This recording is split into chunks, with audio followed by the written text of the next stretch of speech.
Shalom, selamat pagi, apa kabarnya? Bertemu lagi di Sekolah Minggu Gereja Baptis Efrata. Hari ini kita akan belajar di pelajaran yang keempat yang mengambil judul Bahaya Kesombongan. Markus 10 ayat 35-45. Bapak Ibu Saudara sekalian, murid remaja, dewasa, dan senior yang tidak bisa datang ke gereja bisa sama-sama belajar lewat tayangan ini, atau Anda semua yang sedang menyaksikan tayangan ini bisa sama-sama kita belajar tentang bahaya kesombongan yang diambil dari Markus 10 ayat 35-45. Bapak Ibu sudah membuka Alkitabnya? Sudah membuka Alkitab semuanya? Mari kita baca bersama-sama. Permintaan Yakobus dan Yohanes bukan memerintah melainkan melayani. Lalu Yakobus, Yohanes, anak-anak Zebedeus mendekati Yesus dan berkata padanya, "Guru, kami harap supaya engkau kiranya mengabulkan satu permintaan kami." Jawab kepada mereka, "Apa yang kamu kehendaki aku berbuat bagimu?" Lalu kata mereka, "Perkenanlah kami duduk di dalam kemuliaan-Mu kelak, yang seorang lagi di sebelah kananmu dan seorang di sebelah kirimu." Tetapi kata Yesus pada mereka, "Kamu tidak tahu apa yang kamu minta. Dapatkah kamu meminum cawan yang harus kuminum dan dibaptis dengan baptisan yang harus kuterima?" Jawab mereka, "Kami dapat." Yesus berkata kepada mereka, "Memang kamu akan meminum cawan yang harus kuminum dan akan dibaptis dengan baptisan yang harus kuterima. Tetapi hal duduk di sebelah kananku atau di sebelah kiriku, aku tidak berhak memberikannya. Itu akan diberikan kepada orang-orang bagi siapa itu telah disediakan." Mendengar itu, 10 murid yang lain menjadi marah kepada Yakobus dan Yohanes. Tetapi Yesus memanggil mereka lalu berkata, "Kamu tahu bahwa mereka itu disebut pemerintah bangsa-bangsa, memerintah rakyatnya dengan tangan besi, dan pembesar-pembesarnya menjalankan kuasanya dengan keras atas mereka. Tidaklah demikian di antara kamu. Barang siapa ingin menjadi besar di antara kamu, hendaklah ia menjadi pelayanmu. Dan barang siapa ingin menjadi yang terkemuka di antara kamu, hendaklah ia menjadi hamba untuk semuanya.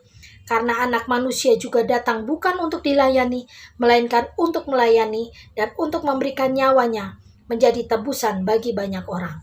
Mari Bapak Ibu Saudara sekalian kita berdoa. Bapa dalam surga, kami ucap syukur untuk hari ini karena kami bisa belajar firman-Mu. Berkati kami supaya kami mengerti, memahami, dan melakukannya dalam hidup kami. Kami rindu menjadi anak-anak Tuhan yang berkenan di hadirat-Mu, menjadi pelayan-pelayan Tuhan yang berkenan. Lewat firman-Mu ini kami dikuatkan, ditegur, bahkan dihiburkan dalam setiap proses hidup kami. Dan hanya di dalam nama Yesus kami percaya berdoa, haleluya, amin. Bapak Ibu Saudara sekalian sudah membuka buku sekolah minggu masing-masing. Kalau di buku senior dibuka di halaman yang 10, kita akan belajar tentang kesombongan.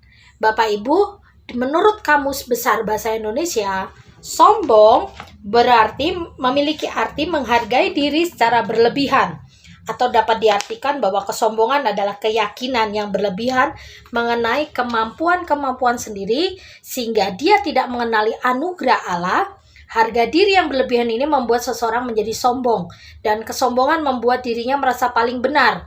Dosa sombong dikatakan sebagai dosa dari dosa-dosa. Bapak Ibu Saudara sekalian, percaya diri itu penting. Pede itu penting. Tetapi yang tidak boleh adalah terlalu pede dalam segala hal. Karena kita terlalu pede segala hal menimbulkan kita mulai meremehkan orang lain, mulai menganggap diri benar, mulai menganggap diri kuat, menganggap diri lebih baik daripada orang lain. Tadi saya membaca satu quotes yang ada di salah satu aplikasi yang ada di handphone saya. Itu mengatakan bahwa gini, orang sombong itu seperti orang yang berdiri di gunung paling tinggi. Dia memandang ke bawah orang-orang itu kecil. Tetapi tanpa dia sadari sebenarnya dia dipandang orang lain juga kecil. Coba kita bayangkan satu bagian kalimat ini yang begitu tadi mengusik saya, dan akhirnya sadar, oh ternyata orang sombong itu gambarannya itu digambarkan seperti ini. Ada seorang yang naik ke atas gunung tinggi, memandang rendah, memandang orang-orang di bawahnya itu kecil. Dia merasa bahwa dia hebat dan besar. Tapi sebenarnya orang yang di bawahnya memandang dia yang ada di puncak itu juga kecil. Jadi orang sombong itu sebenarnya kecil, kualitasnya kecil, kemampuannya kecil, harkat martabatnya mungkin ya, saya nggak ngerti bahasa yang tepat apa ya. Pandangan orang pada dirinya sebenarnya kecil. Yang membuat kecil adalah dirinya sendiri. Dia merendahkan orang lain. Tetapi sebenarnya karena tindakannya, dia pun direndahkan orang lain. Hari ini saya begitu banyak mendapatkan referensi tentang kesombongan. Jadi kesombongan itu apa sih gitu kan? Tetapi sebelum belajar ini saya akan membacakan satu bagian dari seseorang yang luar biasa bernama Maslow. Dia menuliskan begini, ada 5 kebutuhan manusia. Yang pertama adalah kebutuhan fisiologis, yaitu kebutuhan yang meliputi hal-hal vital bagi kelangsungan hidup. Yang kedua adalah kebutuhan keamanan dan keselamatan. Ketiga adalah kebutuhan kasih sayang dan rasa memiliki. Keempat, kebutuhan penghargaan. Yang kelima adalah kebutuhan aktualisasi diri, berkaitan dengan keinginan untuk mewujudkan, mengembangkan potensi dan bakat, mencari pertumbuhan diri dan pengalaman, serta menjadi segala sesuatu yang diinginkan. Jadi keinginan manusia itu dibagi menjadi 5 menurut Maslow. Tapi kalau keinginan ini tidak didasarkan oleh anugerah Tuhan, ini menjadikan satu kesombongan. Ciri-ciri orang sombong itu gimana sih? Saya tadi searching. Searching itu artinya mencari. Menurut psikologi itu orang-orang sombong itu cirinya berapa? Ada beberapa. Yang pertama itu orang sombong itu orang yang dominan berbicara. Tidak mau diputus. Tidak mau mendengar. Harus didengar, tapi dia tidak mau mendengar. Jadi ngomong terus. Yang kedua adalah suka memotong pembicaraan orang lain. Nah, suka memotong. Nah, yang ketiga itu, kalau ada orang yang mengkritik dirinya, menegur dirinya, langsung dianggap musuh. Yang keempat adalah orang ini selalu telatan gitu loh. Pengennya orang nunggu dia, bukannya dia nunggu. Dia nggak mau nunggu, dia maunya ditunggu. Yang kelima, dia selalu ingin dipuji. Selalu ingin kalau istilah orang Jawa itu dibombong, dipuji. Pekerjaan kecil pun akan selalu harus dipuji. Selalu ingin terdepan, selalu ingin diutamakan, selalu ingin jadi pusat perhatian. Jadi cirinya tuh ada 5, bukan saya ya. Tadi saya coba mencari satu psikolog, saya lihat di TikTok ciri-ciri orang sombong. Adakah di antara ciri-ciri itu menjadi sifat Bapak Ibu Saudara sekalian? Saya juga tadi bercermin dari satu tayangan itu. Akhirnya saya mulai belajar tentang firman Tuhan. Ternyata kesombongan itu bahaya. Lucifer itu jatuh dalam dosa itu karena sombong. Dia merasa dia dekat dengan Tuhan, dia merasa diberikan anugerah Tuhan yang besar, dia melihat manusia yang kecil yang fana ini kenapa dikasih anugerah, siapa dia, kenapa gini, akhirnya dia punya niatan untuk memberontak kepada Tuhan. Balik lagi tadi, bacaan firman Tuhan yang kita baca tentang Yakobus dan Yohanes. Mereka punya keinginan untuk duduk di kiri kanan Tuhan di kerajaan surga. Siapa yang tidak ingin duduk di kiri kanan Allah Bapa di surga? Kita semua ingin. Jangankan di kiri kanannya sudah. Masuk kerajaan surga saja sudah bejo istilahnya. Sudah beruntung. Tetapi keinginan mereka itu keinginan yang anti mainstream. Keinginan yang unik. Keinginan yang sangat aneh gitu kan. Bagi orang-orang lain. Dan dia mengutarakannya bukan empat mata dengan Yesus. Tetapi dia mengutarakan di depan murid-murid semua. Waktu dia bicara begitu, Tuhan Yesus juga bilang, dapatkah kamu minum cawan yang aku minum? Dapatkah kamu dibaptis seperti baptisan yang aku jalani? Mereka jawab dengan yakin, saya dapat, saya bisa. Yang penting, saya duduk di kiri kanan Allah Bapa di surga.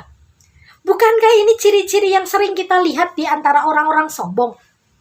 Saya bisa, saya mampu. Saya tidak akan terkalahkan. Saya pasti mampu melakukan itu dan pasti berhasil. Saya tadi juga melihat tayangan ciri-ciri orang toksik katanya. Istilahnya sekarang orang toksik. Jadi ada seseorang yang memberikan satu kesaksian bahwa dulu dia orang yang sombong, orang yang toksik, orang yang sangat dibenci teman-teman sekelilingnya. Tapi dia tidak sadar kalau dia sebenarnya diomongin. Kalau dikasih tugas sama orang lain, di bosnya, dia kerjakan. Kalau orang lain tidak sanggup, dia langsung maju. Walaupun itu belum ditawarin orang lain, dia selalu maju. Dia sampai kerja tengah malam pun tidak masalah. Sampai mati-matian kerja di situ nggak masalah. Dibayar pun tidak masalah. Itu orang toksik. Tetapi yang akhirnya membuat dia sadar adalah dia tidak mempunyai teman. Orang-orang mulai menghindar. Mengapa orang-orang sombong ini merugikan orang lain?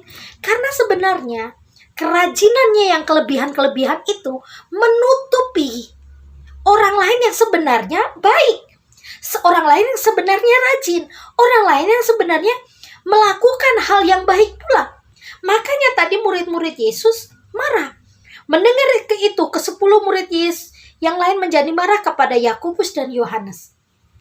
Sebenarnya 10 murid Yesus bukannya murid-murid ecek-ecek, bukan. Mereka orang-orang terpilih. Orang-orang yang istilahnya dari ribuan jutaan orang yang ada di Israel. Dipilih 12 orang. Bukannya itu orang pilihan. Tetapi hanya 2 orang ini yang membuat akhirnya 10 mengecilkan kekuatan, kemampuan 10 orang yang lain. Itu orang sombong. Jadi Bapak Ibu Saudara sekalian, mari meneliti diri sendiri. Jangan langsung menyebutkan, oh itu sifatnya si itu tuh. Oh itu sifatnya si ini nih. Oh jangan. Kenapa?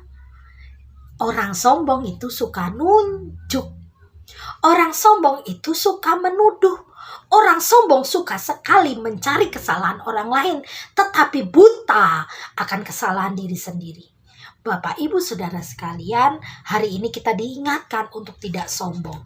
Karena sombong itu akar dari dosa. Akar dari kebohongan. Akar dari ketidaksabaran. Akar dari sombong itu tinggi hati ya. Untuk kemarahan. Untuk julitin orang. Untuk bergosip. Untuk menjatuhkan orang lain, merendahkan orang lain. Jadi akar dari segala kejahatan semuanya adalah dari kesombongan. Makanya Alkitab hari ini mengingatkan kita, ayat yang ke-43, tidaklah demikian antara kamu. Barang siapa ingin menjadi besar di antara kamu, hendaklah ia menjadi pelayanmu. Saya ingin tanya ke Bapak Ibu Saudara sekalian, adakah yang mempunyai ART di rumah? Pembantu rumah tangga di rumah? Apa pekerjaannya? Apakah dia kalau ada tamu besar dia maju ke depan dan melayani, menjadi pembicara utama? Oh tidak. Dia bekerjanya di belakang layar, tetapi hasil pekerjaannya berdampak orang lain. Kalau dia nggak bersih-bersih rumah, kalau ada tamu, rumah kotor. Kalau dia nggak masak, bagaimana rumah ini bisa makan? Bagaimana kalau ada tamu datang, dia menyiapkan minuman? Iya nggak? Itulah. Jadi kalau kamu ingin menjadi besar, jadilah pelayan.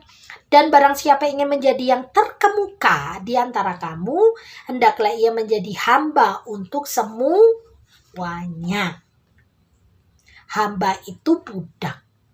Budak itu ART, asisten rumah tangga. Seseorang yang tidak tampil ke depan. Tapi kebanyakan orang pengen tampil di depan ya. Pengen sekali tampil di depan. Pengen sekali di shoot gitu kan. Masuk YouTube. Pengen sekali orang untuk menunjukkan kemampuannya. Boleh. Silahkan. Tetapi dari koridor yang benar. Dari koridor yang memuliakan nama Tuhan. Bukan untuk memuliakan diri sendiri. Makanya orang itu sangat dibenci oleh Tuhan karena mencuri kemuliaan Tuhan. Bisa menyanyi dengan baik, karena suara saya bagus. Bukan, harusnya ngomongnya ini semua karena Tuhan. Saya bisa masak ini, saya bisa gini, ini semua karena kemampuan saya ini. Karena saya yang masak. Coba kalau saya gak masak, gak mungkin seperti ini nih. Saya adalah ketua WBI Gereja Baptis Efrata. Dari dulu saya misalnya karena saya dekat dengan beberapa jemaat wanita, kadang-kadang saya mendengarkan 1-2 berita, misalnya ada yang sakit, ada yang kesusahan. Saya tidak ujuk-ujuk langsung mengumumkannya di grup. Karena saya sadari bahwa ada yang lebih berkompeten untuk mengumumkan itu di grup. Saya biasanya japri ke Ibu Pendeta, sama Pak Pendeta juga, tapi ke Ibu dulu. Bu, ini si A sakit, dia sedang di rumah sakit, saya bilang gitu. Oh iya ya Bu, sakit apa? Oh sakit ini Bu. Saya laporin itu ke Ibu Pendeta. Nah dari Ibu Pendeta itu pun akhirnya nanti diumumkan oleh Pak Pendeta atau Ibu Pendeta. Kalau andaikan saya yang umumkan, itu pasti saya sudah izin sama Pak Pendeta. Kayak kemarin saya juga, Pak Pendeta, ini pengumuman di grup perancang, boleh nggak saya share ke grup WBI? Pak Pendeta bilang, silahkan Bu. Nah, kalau Pak Pendeta sudah bilang ACC boleh, saya baru mengumumkannya. Karena dalam sistem gereja, kita juga harus menghormati orang-orang yang berkompeten di dalamnya. Jangan kita mengambil bagian orang itu untuk menunjukkan bahwa saya bisa, saya mampu, saya ini loh yang tahu lebih pertama. Kita mulai belajar seperti itu. Karena sudah pendeta sudah menggembleng kami dengan beberapa guru sekolah minggu. Di grup sekolah minggu itu pendeta sangat mengajarkan kami untuk satu tim ini solid. Satu sama lain saling ngobrol dulu di grup. Grup ini deal, terkadang ada yang boleh di-up ke jemaat, ada juga yang tidak boleh di-up di jemaat, karena seizin orang yang akan kami bahas. Jadi tidak ujuk-ujuk langsung di grup gitu, enggak. Karena ini jangan sampai nanti menimbulkan sakit hati orang lain. Niat baik itu harus dilakukan dengan cara yang baik. Kesombongan diri kita sendiri ini ingin menunjukkan kita tahu, ingin menunjukkan kita bisa, ingin menunjukkan kita menjadi pembawa berita gitu kan. Terkadang kita nanti menyakiti orang lain atau melangkahi orang yang seharusnya menjadi wewenangnya dia. Kita hari ini Bapak Ibu Saudara sekalian sudah 2022. Kita harus punya kebiasaan baru dalam iman.